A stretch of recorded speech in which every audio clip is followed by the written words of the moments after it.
साथियों, सलाम, नमस्ते, सत श्री अकाल और जय भीम, जोहार। इकबाल का एक शेर है दोस्तों कि मैं कहाँ रुकता हूँ वर्ष फर्श की आवाज से, मैं कहाँ रुकता हूँ वर्ष फर्श की आवाज से, मुझको जाना है अभी ऊंचा हदे परवास से। तो कई लोग हैं जो जिद्दी होते हैं दोस्तों।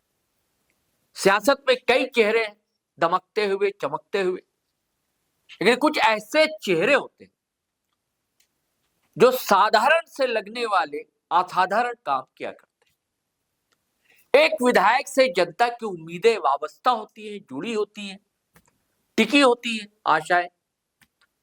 वो क्या चाहता है, लोग क्या चाहते हैं? हमारी सड़क ठीक हो जाए, नाली ठीक हो जाए, बिजली ठीक हो जाए, आवागमन के व्यवस्था सुचारू हो जाए, ट्रेन जो गुजरती है हावड़ा दिल्ली बॉम्बे जाने वाली उसका स्टॉपेज हो जाए,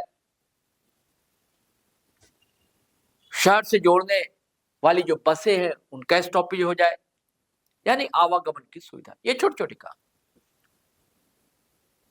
और ये छोटे छोटे जो काम है आपको साधारण दिखते हैं, यही दरअसल असाधारण होते हैं कि कुछ लोग ये तक कराने से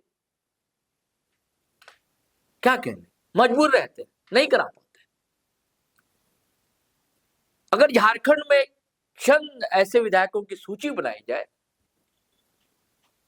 जो जनता के सवालों को उठाते हैं और उनका समाधान भी करते हैं, आज इनकी एक अनूठी लोकप्रियता है। उनमें एक नाम है राजमहल के जेएमएम से आने वाले विधायक एमटी राजा का। एमटी राजा वही है जिन्हें सर्वधर्म समाज का समर्थन हासिल होता है। उसका कारण है, चाहे दशहरा हो, चाहे दुर्गा पूजा हो, चाहे ईद हो, चाहे सरहुल हो, हर जगह इनकी शिरकत होती है।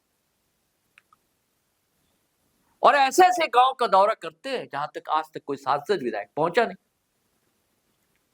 अभी चर्चा इसलिए है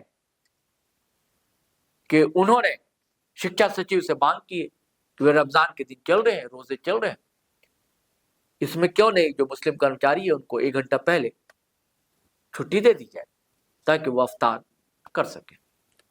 ज्यादातर परेशानियां, दिक्कतें महिला कर्मचारियों को आती है, ये कहा उन्होंने। और इसके अलावा विद्युतीकरण की मांग की कि सदन अभी चल रहा था बजट सेशन, कई ऐसे गांव हैं जहां तक बिजली के खंभे आज तक पहुंचे नहीं, आजादी के इतने सालों बाद या झारखंड गठन के 25 साल बाद इसकी मांग की उन्होंने। कई इलाकों में बिजली पहुंचे, ये वो चाहते हैं।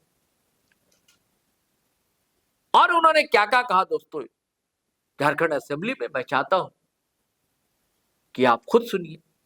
2 छोटी छोटी क्लिप है।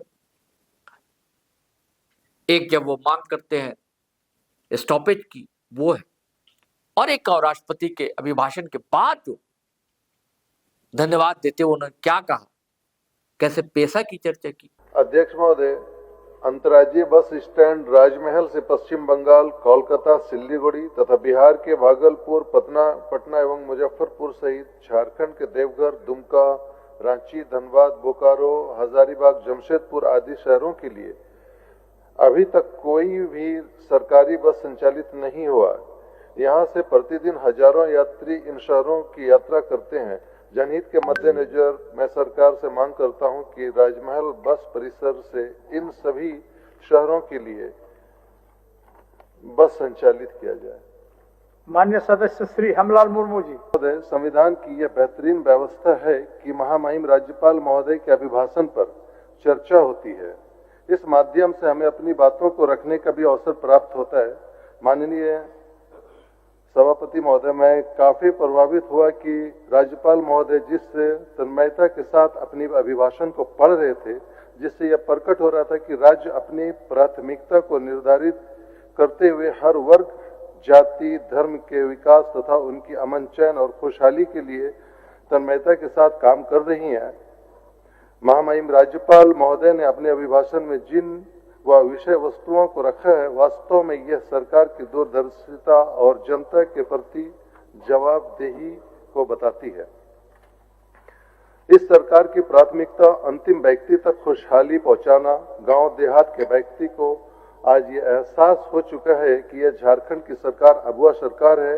यहाँ कोई भेदभाव नहीं, यहाँ कोई बाहरी भीतरी नहीं, यहाँ कोई छोटा बड़ा नहीं, बल्कि सभी को सम्मान प्राप्त है और सभी को समान अधिकार का अवसर प्राप्त है। महामहिम राज्यपाल महोदय ने अपनी अभिभाषण में कानून व्यवस्था और प्रशासन को सर्वोच्च प्राथमिकता दी है, जो वास्तव में सरकार की प्राथमिकता का भी केंद्र बिंदु है। यह सरकार उन व्यवस्थाओं पर उतनी गंभीर है जिसे पिछली सरकार ने लागू करने से कोई दिलचस्पी नहीं दिखाई, बल्कि लोगों को राज्य को दिग्भ्रमित किया। हेमंत सरकार ने पेशा कानून को लागू कर पूरे देश के अंदर एक मिसाल कायम किया है। इस बात को माननीय महामहिम राज्यपाल ने अपने अभिभाषण में रखा है। एमएसपी से 30% से 100% तक की अधिक दर से सरकार ने किसानों का धान की खरीदारी का वादा किया था, उसे पूरा की। अब वह सरकार ने गांव की सरकार के रूप में अपनी संकल्प को फिर से दोहराया है और इस योजना को अब दूसरे फसल के साथ लागू करने की भी योजना बनाई है। आज हमारी सरकार की योजनाओं को यदि माननीय महामहिम राज्यपाल ने अपनी अभिभाषण में शामिल किया है, उन्होंने जो कहा है वो केवल अभिभाषण ही नहीं बल्कि सच्चाई को सामने रखता हुआ एक ब्लूप्रिंट है। हमारी सरकार की अधिकतर योजनाएं एक मिसाल कायम करते हुए गांव, शहर, कस्बों, युवा, वृद्ध, छात्र छात्राओं को शामिल करते हुए विकास की नई इबारत लिख रही है। चाहे मैया सम्मान योजना हो, चाहे सावित्रीबाई फुले किशोरी योजना, आज भारत की आधी आबादी को सरकार ने वो पहचान दिया है। वो न केवल आत्मनिर्भर बना रही है बल्कि सरकार ने उनका मनोबल भी ऊंचा करने का काम किया है।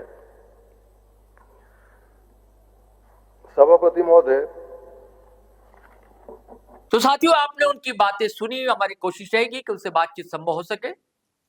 काफी व्यस्त कार्यक्रम उनका होता है, समय मिलना मुश्किल होता है एमटी राजा साहब से, लेकिन हम चाहेंगे कि उनसे एक विस्तार तफसीली गुफ्तगू हो, विस्तार से बातचीत हो, ताकि वो जो काम कर रहे जनता के बीच आना भी चाहिए। वो कर क्या रहे हैं दरअसल, इतनी लोकप्रियता है तो उसकी वजह है, हालांकि वो लाइमलाइट में आने से बहुत बचते हैं। तो चलिए दोस्तों, फिर नए वीडियो के साथ हाजिर रहेंगे, लेकिन आपसे वही गुजारिश है कि अगर आपने हमारा चैनल सब्सक्राइब नहीं किया तो कर लीजिए। वीडियो हमेशा की तरह धड़ाधड़ फटाफट खटाखट शेयर कीजिए, लाइक कीजिए, कमेंट कीजिए। आज्ञा दीजिए, इजाजत दीजिए। जय हिंद, जय भारत।